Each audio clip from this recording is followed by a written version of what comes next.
3, 2, 1.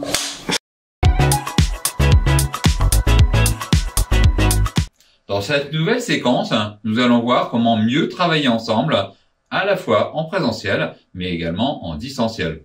En ce moment, j'ai des équipes qui travaillent à distance 3 jours et reviennent 2 jours travailler dans mes locaux.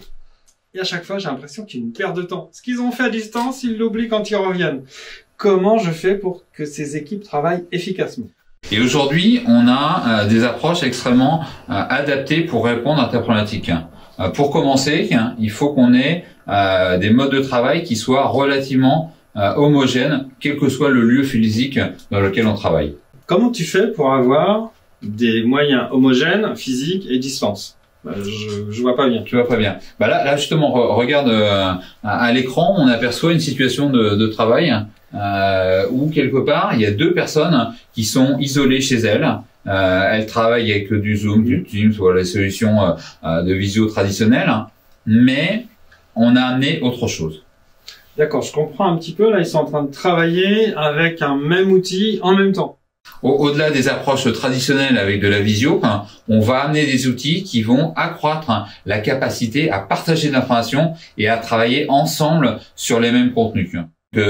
Pierre et François qui sont en train de travailler chez eux sur leur ordinateur avec une session Zoom. Mais ce qui est nouveau, c'est qu'on a amené d'autres dispositifs de manière à partager plus facilement l'information. Ça, c'est nouveau parce qu'on amène autre chose que la visio traditionnelle. Là, typiquement, ils sont en train de résoudre un problème.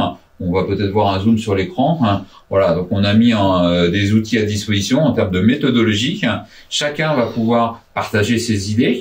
Et ensuite, c'est la séquence suivante, on les voit cette fois-ci en présentiel sur exactement les mêmes informations, sur le même contenu. Et donc, il y a une continuité sans aucune rupture par rapport à ce qu'on constate aujourd'hui. Intégrer au-delà des approches traditionnelles des démarches comme on l'aperçoit à l'écran, mais également des outils digitaux qui sont utilisés de manière raisonnée pour justement apporter le plus qui fait qu'on assure cette continuité qui est extrêmement importante pour tes équipes. D'accord, ça veut dire que ils sont à distance.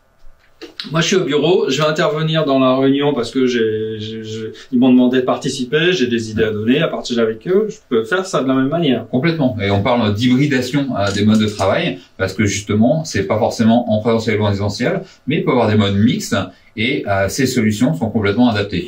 Ouais, mes managers puis moi-même, on n'est peut-être pas complètement prêts à animer ce genre de réunion à distance. J'ai l'impression qu'il nous manque quelque chose. Qu'est-ce qu'il faut avoir comme ce qu'on appelle aujourd'hui les soft skills? Qu'est-ce qu'il faut développer pour que ça marche? Je pense qu'il y a deux éléments importants. Premier élément, c'est la capacité à animer ce type de réunion à distance, en hybride. Donc là, il y a des experts qui savent bien faire ça. Mais également une maîtrise de ces solutions techniques, non pas d'un point de vue technologique, mais plutôt sur les usages. Et puis je vois, les outils ont l'air d'être simples, mais je pense qu'effectivement, il faut accompagner les personnes. Complètement. Et c'est vraiment sa dimension usage qui est importante.